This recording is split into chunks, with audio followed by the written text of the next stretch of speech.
Subscribe to our channel by clicking the subscribe button.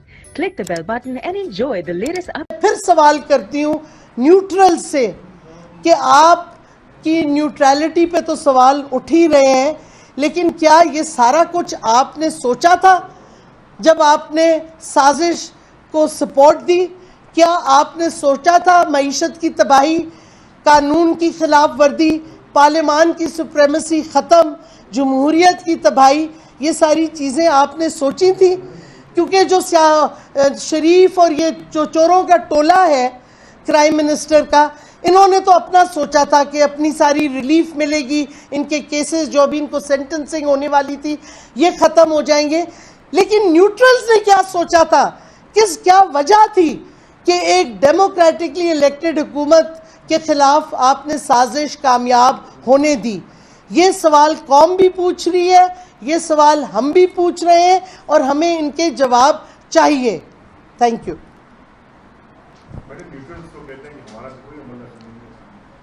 आप मान लेते हैं? हाँ, आप बताइए, आप तस्लीम करते हैं? मुझे बताएं। ये सोचने वाली बात है कि 7 तारीख को साइफर आता है, 8 तारीख को टेबल होता है नो कॉन्फिडेंस, और एकदम से जो हमारी एलाइड पार्टीज थी वो सडनली, और हमें पता है उनके ताने बाने किधर मिलते हैं, वो सिंध हाउस की तरफ जाती हैं और अपोजिशन की तरफ, उस वक्त की अपोजिशन की तरफ जाती हैं। हमारे डिसिडेंट्स, एक हमारा जो माइनॉरिटीज़ का डिसिडेंट था वो तो किसी रेस्ट हाउस में रह रहा था जो कि न्यूट्रल्स का रेस्ट हाउस था। तो मतलब है कि अब आगे और भी बहुत सी बातें हैं जो अभी मैं नहीं कहना चाहती, लेकिन सबको पता है कि न्यूट्रल नहीं थे। या तो फिर आपने न्यूट्रल की डेफिनेशन बदल दी होगी, लेकिन कोई न्यूट्रल नहीं है इसमें। और सवाल और भी उठता है, कोई न्यूट्रल रह सकता है जब वो देखता है मुल्क की तबाही हो रही है, जब एक बैरूनी साजिश हो रही है, तो फिर न्यूट्रल कोई रह सकता है? ये सियासत का इशू है ही नहीं, ये बैरूनी साजिश का हिस्सा है, अमेरिका की साजिश का हिस्सा है। तो जो मुल्क के इदारे हैं वो ऐसी साजिश में न्यूट्रल रह भी सकते हैं? ये पाकिस्तान की नेशनल सिक्योरिटी, पाकिस्तान की सॉवरेनिटी का इशू है। तो मुझे आप बताएं कि ये न्यूट्रलिटी इसमें किधर आती है? मैम ये बताइएगा कि राना सनाउल्लाह साहब ने भी कहा है कि अगर वो कानून के खिलाफ जाता है, क्योंकि जैसे लॉन्ग मार्च में हमारे सवाल बात की है जो आप उसमें हम कोई भी फैसला ले सकते हैं अगर कोई कानून के खिलाफ जाता है, मतलब नजर रखने की तरफ है उनका इशारा। तो आपकी लीडरशिप है क्या है? देखिए, राना सनाउल्लाह ने तो खुद धज्जियाँ उड़ा दी हैं कानून की। पहले वो अपने आप को कानून में एजुकेट कर लें, कानून समझ लें, फिर आके वो बात करें। ऐसी धमकियां देने से वो समझते हैं हम खौफजदा हो जाएंगे। हम नहीं खौफजदा होते, और आज तक इमरान खान कभी खौफजदा हुआ है, और वो भी एक कातिल की धमकियों से।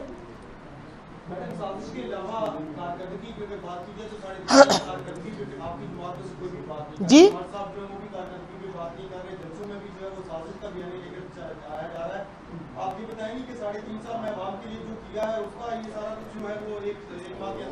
देखिए, कारकर्दगी हमारी, हमने तो वेबसाइट पे ह्यूमन राइट्स के हवाले से, जिसकी मैं मिनिस्टर थी, कारकर्दगी हमने जितनी की है, 8 बिल हमने पास करवाए, कानून बनाए हैं एक मिनिस्ट्री ने।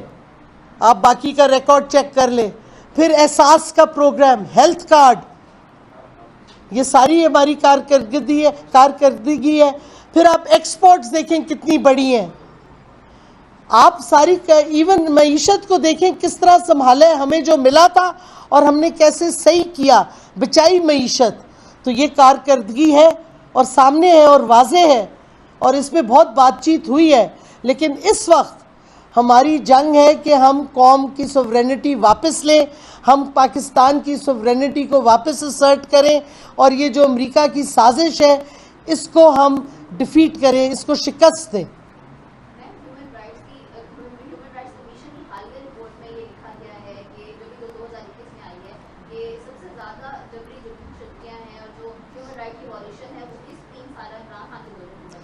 देखिए, मैं समझती हूँ ये गलत है। अगर आप रिकॉर्ड देखें, इनफोर्स्ड डिसअपीयरेंसेस कम हो गए थे हमारे पीरियड में। हमें अफसोस है, हमने कोशिश की कि हम कानून लाएं, नेशनल असेंबली से पास हुआ, उसमें भी काफ़ी मुदाखलत हुई स्टेट ऑर्गेनाइजेशंस की।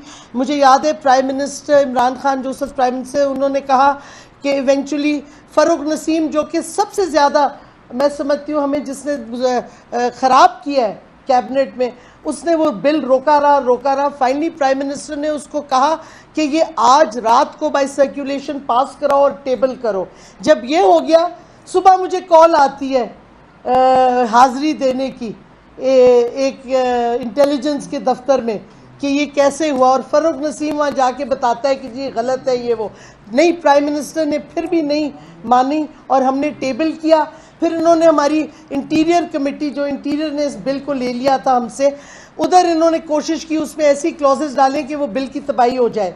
वो बिल जब कमेटी से आया, नेशनल असेंबली में मैंने अमेंडमेंट्स डाल के उस बिल को दुरुस्त कराया और पास करवाया, और अब जाके सेनेट में वो, जैसे मैं कहती हूँ, गायब सा हो गया। उसके अलावा अगर आप देखें, आप पहली दफ़ा जर्नलिस्ट और मीडिया प्रोफेशनल्स का कानून जो आया है, मैं समझती हूँ उसमें अगर कोई थोड़ी खामियां भी हैं, it is the most progressive कानून जो आया है, इंटरनेशनल स्टैंडर्ड्स का है, वो हम लाए हैं। उसकी भी काफ़ी मुदाखलत हुई है, 2.5 साल लगे थे उसको भी फाइनली पास करवाने में। फिर हमने क्या कहते हैं, harassment at the work place को बिल कानून को अमेंड किया, जिसमें हम पहली दफ़ा डोमेस्टिक वर्कर्स को उस कानून के दायरे में लाए हैं। तो हमने चाइल्ड डोमेस्टिक लेबर इस्लामाबाद के फेडरल टेरिटरी में बैन करवाया, 1991 के चाइल्ड एम्प्लॉयमेंट एक्ट की अमेंडमेंट। ज़ैनब अलर्ट आया, पीपल विद डिसेबिलिटीज़ का कानून लाए। तो मतलब है ये सारी एक मिनिस्ट्री का है, बाकी मिनिस्ट्रीज़ में भी बहुत काम हुआ है, मैं सिर्फ एक का बता रही हूँ। तो ये कहना कि इंसानी हकूक़ के हवाले से कुछ नहीं हुआ। और आप देख लें अप्रैल से जिस तरीके से इन्फोर्स्ड डिसअपीयरेंस हो रहा है बलोच स्टूडेंट्स का, उसकी तादाद आप देखें एकदम से बढ़ गई है हमारी हुकूमत गिरने के बाद। इनके किसी मिनिस्टर ने किसी बलोच बच्चे से बातचीत नहीं की, उनके कैंप लगे रहे। हमारे प्राइम मिनिस्टर उस वक्त इमरान खान मिले थे फैमिलीज से, मुदस्सिर नारू की फैमिली से मिले थे। हम ये नहीं कहते हम कामयाब हुए सबकी रिकवरी में, लेकिन एक सपोर्ट और सिंपैथी तो दिखाई, हम कोशिश तो कर रहे थे। इस हुकूमत का कोई बंदा नहीं गया, बलोच स्टूडेंट के कैंप लगे हुए थे, उनके साथ जो जुल्म और तशद्दुद हो रहा है।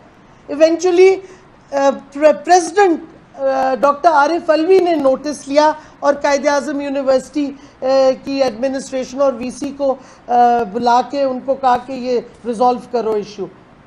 और प्रेसिडेंट आरिफ अलवी आपको पता है इस हुकूमत ने नहीं अपॉइंट किए थे। तो मतलब है कि फ़र्क साफ आपको ज़ाहिर हो जाना चाहिए। हमारा अप्रोच और जो हमारे पनागाज बने, हमारे क्या कहते वो जो नोबडी विल गो हंग्री, कोई भूखा नहीं सोएगा प्रोग्राम, इन्होंने आके सारे ख़त्म कर दिए। और सबसे बड़ा जो हेल्थ कार्ड की स्कीम है जिससे आम शहरी को पूरे पाकिस्तान में फ़ायदा मिल रहा है वो, और इन्होंने क्या कर रहे हैं एहसास के साथ कि जो 8 लाख बंदे जो गवर्नमेंट एम्प्लॉयज़ थे जो फ्रॉड्यूलेंटली लिस्टों पे थे बिस्क के, हमने वो इन्वेस्टिगेट करके हटाए। ये शाजिया मरी ने कहा सारे लोगों को वापस ले आओ, क्योंकि ये इनके लोग फ्रॉडिया थे जो पहले लिस्ट में थे, वो सारे वापस दे दिए ताकि टैक्स पेयर पैसा फिर गलत जगहों पे जाए, गलत लोगों के पास जाए। मैडम, ये साजिश की जो बात आप कर रही हैं, तो आप समझते हैं कि मैं बात नहीं कर रही, मैं आपको फैक्ट्स दे रही हूँ। तो न्यूट्रल्स जो है वो उसका पार्ट थे आपने।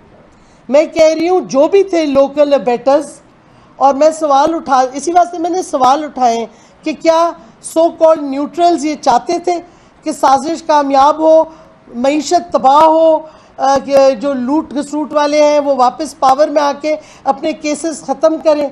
चाहे ये चाहते थे, चाहे ये न्यूट्रल्स चाहते थे कि हम अमेरिका की ग़ुलामी करें, हिंदुस्तान से तिजारत शुरू कर दें, हालांकि जो वो कश्मीर में ऑक्यूपाइड कश्मीर और मुसलमानों के साथ कर रहे हैं वो हो रहा है, उसके बावजूद क्या न्यूट्रल्स चाह रहे हैं कि इजराइल को हम रिकग्नाइज़ कर रहे हैं, हालांकि पैलेस्टीनियंस के साथ जो जुल्म और तशद्दुद हो रहा है, और अब वो जो जर्नलिस्ट को पॉइंट ब्लैंक मारा गया है, शीरीन को उधर, इजरायली फोर्सेस ने, और आपका एक एम्प्लॉई ऑफ गवर्नमेंट एम्प्लॉई जाके इजराइल से बातचीत कर रहा है।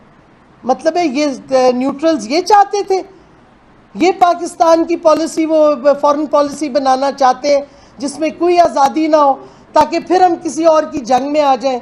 कि यूक्रेन की जंग है और हमें सबक सिखाया जा रहा है क्योंकि हम प्राइम मिनिस्टर इमरान खान अपनी कौम के लिए सस्ता तेल और सस्ती गंदम खरीदना चाह रहे थे।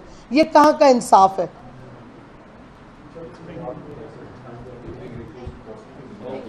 Okay, thank you.